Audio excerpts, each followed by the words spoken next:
நண்பர்களுக்கு வணக்கம். ஆந்திராவில் ஜூனியர் என்டிஆர் முருகன் வரலாற்றை படமாக எடுக்கிறாரு. அதில் அவர் என்ன சொல்கிறாரு, ட்ரெய்லரில் என்ன சொல்கிறாங்க அப்படின்னா, முருகன் வடக்கில் இருந்து வந்தவர் இங்கே தென்னிந்தியாவில் பெருமளவில் கொண்டாடப்படுகிறார் அப்படின்னு தான் சொல்கிறாரு. அது ரொம்ப சிறப்பான விஷயந்தான். ஆனால் ஒரு தெலுங்கர் அப்படி சினிமாவை எடுக்க விட்டுற முடியுமா? முருகனை பற்றி, நம்ம முப்பாட்டனை பற்றி அப்படின்னு தமிழ் தேசியவாதிகள் எல்லாம் பதட்டமாகி குதிக்க ஆரம்பிச்சிட்டாங்க. 4 நாளாக ஃபுல்லாக சோஷியல் மீடியா ஃபுல்லும் இதே கலைபுரமாக தான் இருக்குது. எல்லாரும் நிறைய நல்ல வேலை இப்படி ஒன்று ஆரம்பிக்க போய் தானே. இதுக்கு முன்னாடி முப்பாட்டன்னு சொல்லிட்டு சீமான் ஏகப்பட்ட கதைகள் விட்டுக்கிட்டு இருந்தார் முருகனை பற்றி. யாரும் அதை பற்றி கண்டுக்கலை. ஆனால் இப்போது நிறைய பேர் சீமானுக்கு சுட்ட டுபாக்கூர் கதையை எல்லாம் நாராக கழிச்சிக்கிட்டு இருக்கிறாங்க. அதனால் ஒரு வகையில் சீமான் இந்த டாப்பிக்கை தொட்டது சந்தோஷம்தான் நம்ம நினைக்கணும். இப்போவாது உண்மை வெளியே வந்ததே அப்படின்னு. ஸோ முருகன் வட இந்தியாவில் தான் பிறந்தவர், வட இந்தியாவில் தான் இருந்தார். நமக்கும் தெரியும், கைலாஷ் மலையில் தான் இருந்தார். கைலாஷ் மலை தான் பர்வதம், கைலாய மலை கிடையாது. எதுக்கு சொல்கிறேன்னா, இந்த தமிழ் தேசியவாதிகள் இந்த வேலையைத்தான் பண்ணுறாங்க.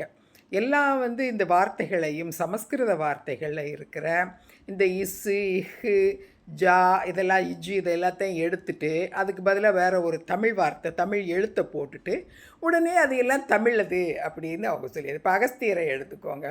அகஸ்தியர் அப்படிங்கிறதுல இருக்கிற இசன்னாவை எடுத்துகிட்டு இத்து போட்டாச்சுன்னா அகஸ்தியரே தமிழர் ஆயிடுவார் அப்படின்னு சொல்கிற மாதிரி காமெடியெல்லாம் தான் நிறையா நடக்குது. சரி, கைலாய மலையில் அவர் பிறந்தார்னா என்ன, பிறக்கிறது அவர் சிவபெருமானுடைய இதில் நெற்றிக்கண்ணில் இருந்து நெருப்பு ஜுவாலையாக, நெருப்பு துகள்களாக விழுகிறாரு. அதை அக்னி பகவான் அதை கொண்டு போய் கங்கையில் சேர்க்குறாங்க. அது ஒரு நாணல் புதற்கு போய் அங்கே 6 பெண்கள் உடல்களுக்குள்ள அது ஏறுறதா நம்ம அதில் அவங்களோடு அது சேருது. அப்புறம் அவங்களுக்கு 6 குழந்தைகள் பிறக்குது. அதில் இருந்து தான் ஸ்கந்தன் அப்படிங்கிறவர் பிறக்கிறாரு. அவருக்கு எல்லா தேவர்களும் அவர்களோட சக்தியை கொடுக்குறாங்க. எதுக்காக கொடுக்குறாங்க? தாரகாசுரன் அப்படிங்கிற அசுரனை கொல்றதுக்காக அவர்கள் எல்லோரும், தேவர்கள் எல்லோரும் அவர்களிடம் இருக்கிற சக்தியை எல்லாத்தையும் ஒன்று திரட்டி முருகனுக்கு கொடுக்குறாங்க, ஸ்கந்தனுக்கு கொடுக்குறாங்க. அதே மாதிரி பார்வதி தேவியும் தன்னுடைய சக்தியை கொடுக்குறாங்க. இப்போ மிகச்சிறந்த ஒரு ஆற்றல் நிறைந்த ஒரு சக்தி வடிவமாக இந்த ஸ்கந்தன் இல்லாட்டி ஆறுமுகன், அங்கே ஸ்கந்தன் தான் சொல்கிறாங்க, கார்த்திகேயா இல்லாட்டி அந்த கார்த்திகை பெண்கள் வளர்த்ததுனால கார்த்திகேயான்றாங்க, ஆகிறாரு. தாரகாசுரனை அவர் அழிக்கிறார். நமக்கு அது தெரியும், அந்த கௌஷிக மலையில் அவன் ஒழிஞ்சிட்ருக்கிறான். அவனும் பிற அரக்கர்களும் அந்த கௌஷிக மலையை பிளந்து அவனை அவர் கொண்டுடுறாருன்னு. அந்த கௌஷிக மலை எங்கே இருக்குது? அது உத்தரகாண்டில் இருக்குது. அது எங்கே இருக்குது? அது வட இந்தியாவில் இருக்குது. ஸோ அங்கே தான் பிறந்தார். அங்கே தான் தாரகாசுரனை வதம் செய்கிறாரு. அதுக்கப்புறமா அவர் அங்கேருந்து இதே மாதிரி கௌஷிகமலை கர்நாடகாவிலையும் ஒன்று இருக்குது. ஒரு சின்ன குன்றுக்கு கௌஷிகமலைன்னு பேர் வச்சுருக்குறாங்க. அங்கேயும் அவருக்கு கோயில் கட்டியிருக்கிறாங்க, கார்த்திகேயன். அங்கேயும் முருகனுக்கு அங்கேயும் ஒரு கோயில் இருக்குது. அப்புறமா சாளுக்கிய மன்னர்கள் தான் அங்கே கட்டியிருக்காங்க. 1300 வருடங்களுக்கு முன்னாலேயே அங்கே ஒரு கோயில் இருக்குது. அப்புறம் அங்கேருந்து அவர் திருச்செந்தூருக்கு வந்தாருங்கிறதையும் பார்க்குறோம். இங்கே சூரபத்மனை இங்கே வதம் செய்கிறாரு. ஆனால் நிறைய கோயில்கள் தமிழ்நாட்டில் அவருக்கு எடுக்கப்பட்டிருக்குது அப்படிங்கிறத நம்ம மறுக்கிறதுக்கு இல்லை. அங்கேயும் இருந்திருக்கலாம் வட இந்தியாவில். வட இந்தியாவில் பெரும்பாலான கோவில்கள் முகலாயர்களால் அழிக்கப்பட்டதுன்னு நமக்கு தெரியும். அதில் ஒருவேளை நிறைய முருகன் கோவில்களும் இருந்திருக்கலாம். எப்படியோ, ஆனால் முருகர் வட இந்தியாவிலிருந்து தான் தென்னிந்தியாவுக்கு வந்ததுங்கிறதுல எந்த மாற்றமும் இல்லை. அகஸ்தியரும் நமக்கு அதே மாதிரி தானே. அகத்தியரே தமிழர் அப்படின்னு தான் இப்போ சொல்லிகிட்டு இருக்கிறாங்கங்கிறத பார்க்குறோம். அகத்தியரே அதே மாதிரி வட இந்தியாவிலேருந்து வந்தவர் தான் அப்படிங்கிறது நம்ம எல்லாருக்குமே தெரிஞ்ச விஷயம். எல்லாரும் அதனால் சீமானை வச்சு செஞ்சுக்கிட்டு இருக்கிறாங்க.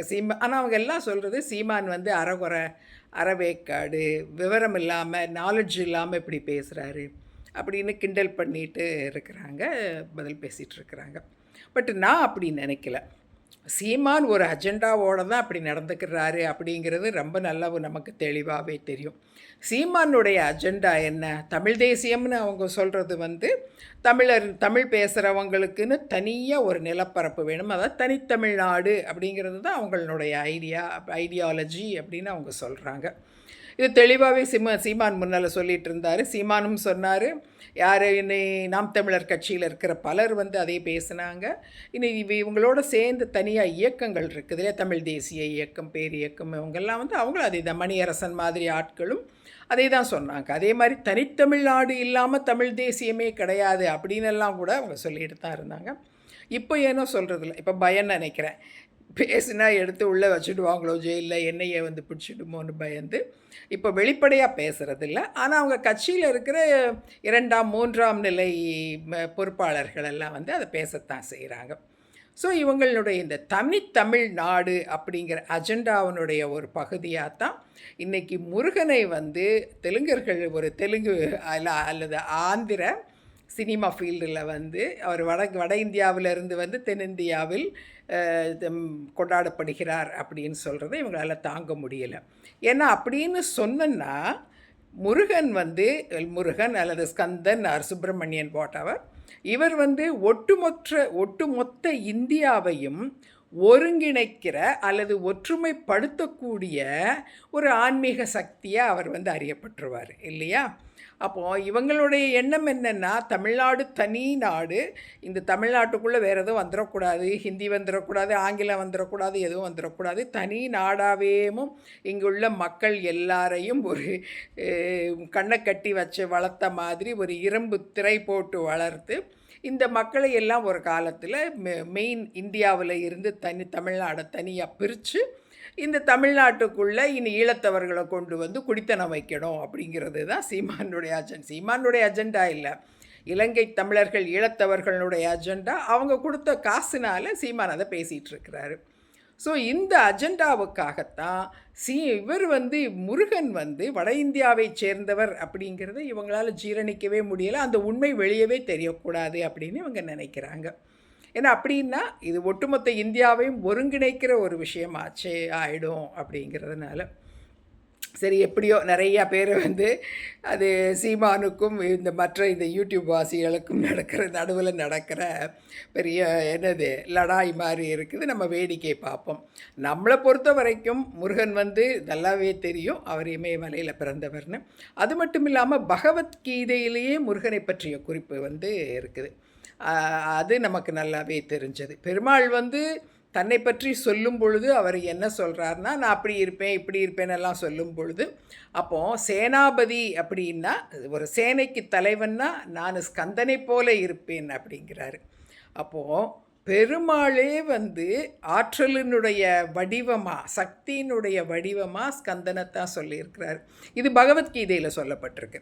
பகவத்கீதையினுடைய காலம் நமக்கு தெரிய குறைந்தது 5100 5300 வருடங்கள் பழமையானது. அப்போவே வந்து அதை பற்றி எழுதப்பட்டிருக்குன்னா அதற்கும் முந்தைய காலத்தில் இருந்தே வந்து முருகனை பற்றி அறிந்திருக்கிறாங்க அப்படிங்கிறது நமக்கு, ஸ்கந்தனை பற்றி அறிந்திருக்காங்கன்னு நமக்கு தெரியுது. அதனால் ரொம்ப பழமையானது. அதனால் நம்ம வந்து அதை எழுதினவர்களும் நம்ம வந்து தமிழர்கள்னு நமக்கு இது கிடையாது. அதனால் நம்ம ஏற்றுக்கிறோம். வட இந்திய கடவுள் இங்கேயும் கும்பிடப்பட்டிருப்பார், அங்கேயும் கும்பிடப்பட்டிருப்பார். அதனால் நமக்கு ஒன்றும் இல்லை. So that settles the matter. இவங்க என்ன வேணாலும் இனி ஆர்கியூ பண்ணிக்கிட்டு இருக்கணும். நம்மளை பொறுத்த வரைக்கும் இந்தியா முழுக்க கொண்டாடப்பட்டவர் வட இந்தியாவில் உருவானாலும் தென்னிந்தியாவில் மிக அதிகமாக கொண்டாடப்படும் கடவுள். சரி, அதனால் சீமான் நீங்கள் கொஞ்சம் நல்லா படிங்க சீமான். இப்போ எலெக்ஷன் ஃபெயிலியருக்கு அப்புறம் வீட்டை விட்டே வெளியே வர்றதில்ல, வீட்டில் தான் இருக்கிறீங்க. அட்லீஸ்ட் உட்காந்து கொஞ்சம் படிங்க. இல்லையா அவங்க டாக்டிக்ஸை கொஞ்சம் மாற்றிக்கோங்க. இந்த பழைய பருப்பெல்லாம் இனி வேகாது. எனிவே சீமானுக்கு இன்னும் ஒரு ஹோம்ஒர்க்கு கொடுக்கலான்னு நினைக்கிறேன். என்ன ஹோம்ஒர்க் தெரியுமா? சீமானுக்கு மட்டும் இல்லை, இதை தமிழ் தேசிய உடான்ஸு விட்டுக்கிட்டு இருக்கிறவங்க எல்லாருக்கும் வந்து ஒரு ஹோம்ஒர்க். என்னென்னா ஹோம்ஒர்க்குன்னு சொல்கிற ஒரு கேள்வி. பொய் சொல்கிறீங்க எல்லோரும் நல்லாவே தெரியுது, அதை பொருத்தமாவது சொல்லுங்கப்பா. இல்லையா உண்மையிலே குழம்பி போய்த்தான் பேசுகிறீங்கன்னா இந்த கேள்விக்கு எனக்கு பதில் சொல்லுங்கள். சோழர்கள் ஆரியர்களா திராவிடர்களா? இதற்கு நீங்கள் பதில் சொல்லுங்கள். சோழர்கள் வந்து தொடர்ந்து அவர்கள் எழுதின எல்லா விஷயங்கள்லையும் அவர்களுடைய வம்சாவளியினர் இல்லாட்டி அவர்களுடைய முன்னோர்கள் அப்படின்ட்டுன்னு அவர்கள் ராமனை குறிக்கிறார்கள். சூரியன் வரிசையாக வருது. சூரியன், காசிப்ப முனிவர், ராமர் எல்லாம் வருது. பெருமாள்லேருந்து ஆரம்பித்து இது வரிசையாக வருது. ஆனால் ராமனை முக்கியமாக எல்லாருமே குறிக்கிறாங்க. ரைட்டு. அப்போ ராமனின் வழிவந்தவர்கள் சோழர்கள், அதே குடும்பத்தைச் சேர்ந்தவர்கள், அந்த வம்சத்தைச் சேர்ந்தவர்கள்னு சொல்கிறாங்க. நீங்கள் தமிழ் தேசியவாதிகள் ராமன் ஆரியன், அவனை நாங்கள் ஏற்கவில்லை, நாங்கள் திராவிடர்கள்ங்கிறதுனால நாங்கள் ராவணன் திராவிடன், அவனை தான் ஏற்றுக்கொள்கிறோம் அப்படின்னு சொல்கிறீங்க. எனக்கு தெரியும் ராவணன் பிராமணன், சரி அதை விட்டுருவோம், உங்களுக்கு அது தெரியாட்டாலும் பரவாயில்ல. இப்போ நீங்கள் ராவணனை ஏற்றுக்கிறீங்க அப்படின்னா, ராமன் ஆரியன் அப்படின்னா, அப்போது சோழர்களும் ஆரியர்கள் தானே, அவங்கள மட்டும் எப்படி தமிழர்கள்னு சொல்கிறீங்க? தமிழர் திராவிடர்னாச்சு, அப்புறம் சோழர்கள் மட்டும் எப்படி தமிழர்களானாங்க? இல்லை சோழர்கள் தான் கண்டிப்பாக தமிழர்கள் தான் அப்படின்னு சொல்கிறீங்கன்னா, அப்போ ராமனும் தமிழன் தானே அல்லது திராவிடன் தானே, ராமனை மட்டும் எப்படி நீங்கள் ஆரியன்னு சொல்கிறீங்க? கொஞ்சம் யோசிச்சு பாருங்கள். இல்லாட்டி இனி பொய் சொல்லும்போது கொஞ்சம் யோசித்து பொருத்தமாக பொய் சொல்லணும்னு யோசிச்சு பண்ணுங்கள். அடுத்து எப்படி பொருத்தமாக பொய் சொல்கிறதுங்கிறத யோசிச்சு வைங்க. ஓகே, பாய்.